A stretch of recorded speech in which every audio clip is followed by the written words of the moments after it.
Best cement कौन सा है आपके घर के लिए, क्योंकि सीमेंट अच्छा नहीं होगा जितना मर्जी खर्चा कर लो वो घर कमजोरी बनेगा। तो आज की वीडियो देख लो, पता चल जाएगा कि स्लैब में कौन सा सीमेंट लगाना है, क्योंकि काफी ब्रांड आते हैं और नई टेक्नोलॉजी आ गई है, टाइम टू टाइम कुछ नया आता है और वो सीमेंट लगाते हो तो और ज्यादा स्ट्रेंथ आती है, घर में क्रैक नहीं आती है, बहुत चीजें होती हैं। देखो पहले हम स्लैब से शुरू करेंगे, बाकी नीचे का सीमेंट मैं बाद में बताता हूं। दो किस्म से हम स्लैब में सीमेंट लगाते हैं। एक आता है वाटरप्रूफिंग सीमेंट, जिसमें काफी कंपनी है जो बनाती है। एसीसी कंपनी बनाती है, अंबुजा बनाती है, श्री बनाती है, बिरला बनाती है। ये मेरी 4 पहली फेवरेट कंपनी है जिनके सीमेंट में अपने घर में या किसी के घर में लगवाता हूं। इनका नाम मैं बताता हूं क्योंकि इसमें भी 4-5 किस्म की वैरायटी आ जाती है, तो कंफ्यूजन हो जाएगी कि कौन सा लगाना है। पहला होता है कि वाटरप्रूफिंग सीमेंट लगाएं। दूसरा चीज होता है कि सिंपल सीमेंट लगाएं, उसमें वाटरप्रूफिंग केमिकल मिला दें। दोनों चीजें बताऊंगा, दोनों बेस्ट है लेकिन तरीका सही होना चाहिए। पहले बात करते हैं वाटरप्रूफिंग सीमेंट की। देखो जो एसीसी है बहुत अच्छा ब्रांड है। एसीसी सीमेंट का अगर आप लगाते हो तो बढ़िया है, उसमें आपको मिलेगा gold, ACC gold water shield आपको अपने लगाना है। उसमें बहुत आते हैं, F2R आता है, सुपर स्ट्रॉन्ग आता है, बहुत वैरायटी आती है, वो अलग अलग किस्म की है। सीमेंट एक ही रहता है, जितने भी नाम देखोगे सीमेंट एक रहेगा, थोड़ी थोड़ी चीजें उन सब सीमेंट में अलग अलग ऐड कर देते हैं तो वो अलग अलग चीजों के लिए हो जाता है। तो जो एसीसी का यूज करना है वो करना है आपको गोल्ड वाटर शील्ड। 3 महीने ज्यादा पुराना नहीं होना चाहिए। 3 महीने से पुराना अगर सीमेंट हुआ ये वाटर शील्ड गोल्ड तो वो आपको नहीं लेना है। और जब भी छत पे लगवाना है उसको सही तरीके से लगाना, मात्रा उसकी प्रॉपर होनी चाहिए। ज्यादा मात्रा में डाल दोगे तो आपकी स्लैब पे क्रैक्स आ जाएंगे, कम डालोगे तो स्ट्रेंथ नहीं आएगी। दूसरा सीमेंट है इसी में, वो है अंबुजा कंपनी का अंबुजा कवच। अंबुजा कवच बहुत अच्छा है और अंबुजा प्लस, दोनों में ले सकते हो। अंबुजा कवच भी ले सकते हो, अंबुजा प्लस भी।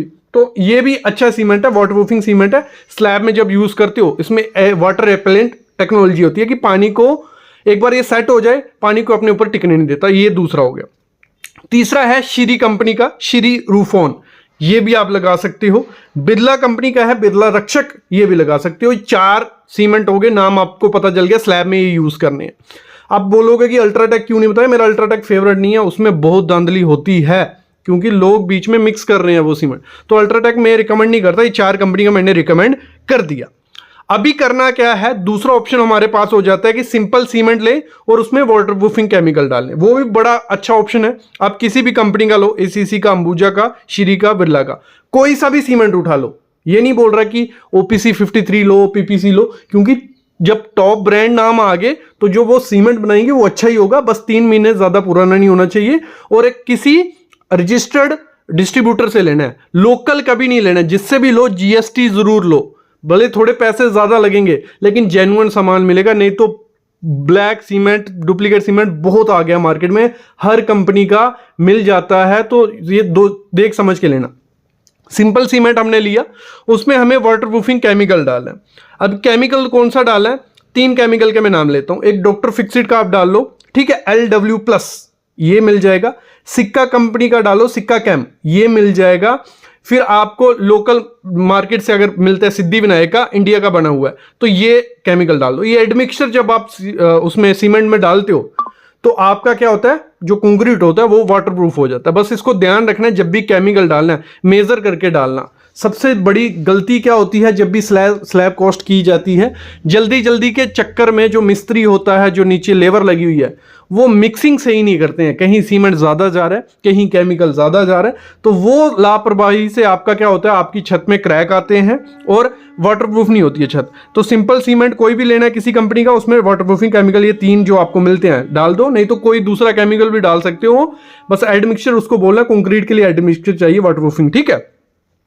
साथ ही साथ आपको क्या करना है, इसमें आपको ऐड करना है रेक्रोन 3S फाइबर। अब ये रेक्रोन 3S फाइबर क्या है, ये फाइबर है, इसको माइक्रो लगा लो रेनफोर्समेंट भी बोला जाता है। जब ये हम रेक्रोन 3S फाइबर कंक्रीट में डाल देते हैं तो हमारी कंक्रीट की जो कंक्रीट होता है वो बहुत अच्छी फिनिशिंग देता है, स्लैब एकदम मक्खन जैसी हो जाएगी।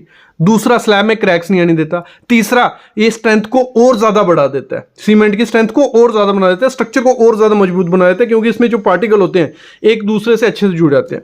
तो ये रेक्रोन 3S फाइबर भी डलवा लेना, ये आपको मार्केट में मिल जाएगा, ऑनलाइन भी मिल जाएगा। ये बात हो गई सीमेंट की भी, और सही से स्लैब डालनी कैसी है, दोनों तरीके आपको पता चल गया। अभी बात करते हैं, एक बहुत अच्छा सीमेंट है न्यू टेक्नोलॉजी है, मतलब टेक्नोलॉजी पुरानी है, सीमेंट को सही तरीके से बनाया है। वो आता है ड्यूरोगार्ड का सीमेंट, ठीक है, कोई प्रमोशन वीडियो नहीं है, आपको किसी दूसरी कंपनी का भी मिल जाएगा, वो लेके लेना। ड्यूरोगार्ड का आता है माइक्रो फाइबर वाला, ठीक है। इसमें क्या फायदा है माइक्रो फाइबर का, जैसे मैंने फाइबर ऐड किया पुराने सीमेंट में, कंक्रीट में, तो इसमें डला है, सीमेंट में ही फाइबर डला होता है। उस फाइबर से फायदे क्या है हमें, उस फाइबर से हमारी स्ट्रेंथ बनती है। आप इसको जो ये आता है ना ड्यूरोगार्ड या माइक्रो फाइबर, कुछ ऐसा नाम है, देख लेना, सर्च कर लेना।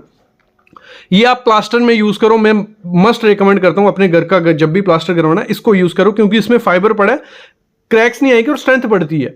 तो इसको आप फुटिंग में, स्लैब में, कहीं भी लगा सकते हो। बस इसके साथ आपको वाटरप्रूफिंग केमिकल डालना पड़ेगा, क्योंकि ये वाटरप्रूफ इतना ज्यादा नहीं होता। ये चीज आपको ध्यान देनी है। अब बात आपको सीमेंट का तो पता चल गया, अगर आपको वाटरप्रूफिंग सीमेंट करना है तो वो भी पता चल गया, नॉर्मल करना है वो भी पता चल गया।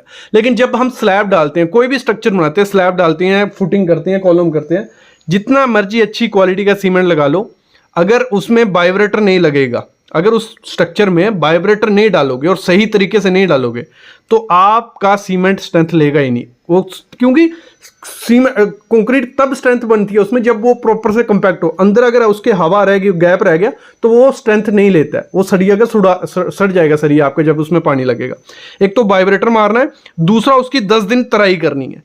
दो चीज, सीमेंट तभी स्ट्रेंथ लेता है, तभी वो अच्छे से परफॉर्म करता है अगर उसको पानी मिला होगा। 10 दिन उसको पानी मिलेगा तो वो आप एसीसी का लगाओगे, अंबुजा लगाओगे, ड्यूरोगार्ड लगाओगे, तो वो तभी काम कर पाएगा। एक केमिकल रिएक्शन होती है सीमेंट में, पानी और जब सीमेंट मिलता है तो उसमें हाइड्रेशन प्रोसेस के लिए उसको पानी चाहिए होता है। वो प्रोसेस 10-12 दिन अच्छे से चलना चाहिए, तब उसमें स्ट्रेंथ आती है। तो क्यूरिंग, वाइब्रेटर, ये आपको करना ही करना है। और अगर स्लैब डाल रहे हो तो उसमें स्लोप रहनी चाहिए। ये चीजें हैं, अगर ये चीजें फॉलो करते हो तो एक अच्छा सीमेंट आपके घर में मिल जाता है। अभी मैं बात करता हूं, सीमेंट जब भी आपको डालना है, मतलब कंक्रीट बनाना है, स्लैब के लिए या किसी के लिए भी, प्रोपोर्शन का पूरा ध्यान रखो कि 1:2।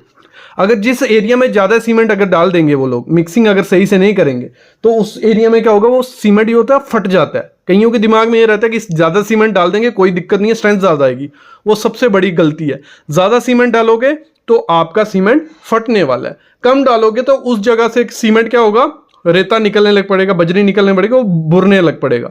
तो प्रोपोर्शन बहुत इंपॉर्टेंट चीज होती है कि अगर एक बैग डालना है तो एक बैग डलना चाहिए उस कंक्रीट में। दूसरी चीज आपको क्या करनी होती है, जब भी स्लैब करनी है, मोस्टली लोग क्या करते हैं, बहुत अच्छी कंपनी के सीमेंट लगाते हैं और फिर देखते हैं क्रैक आ गए हैं, स्ट्रेंथ नहीं है।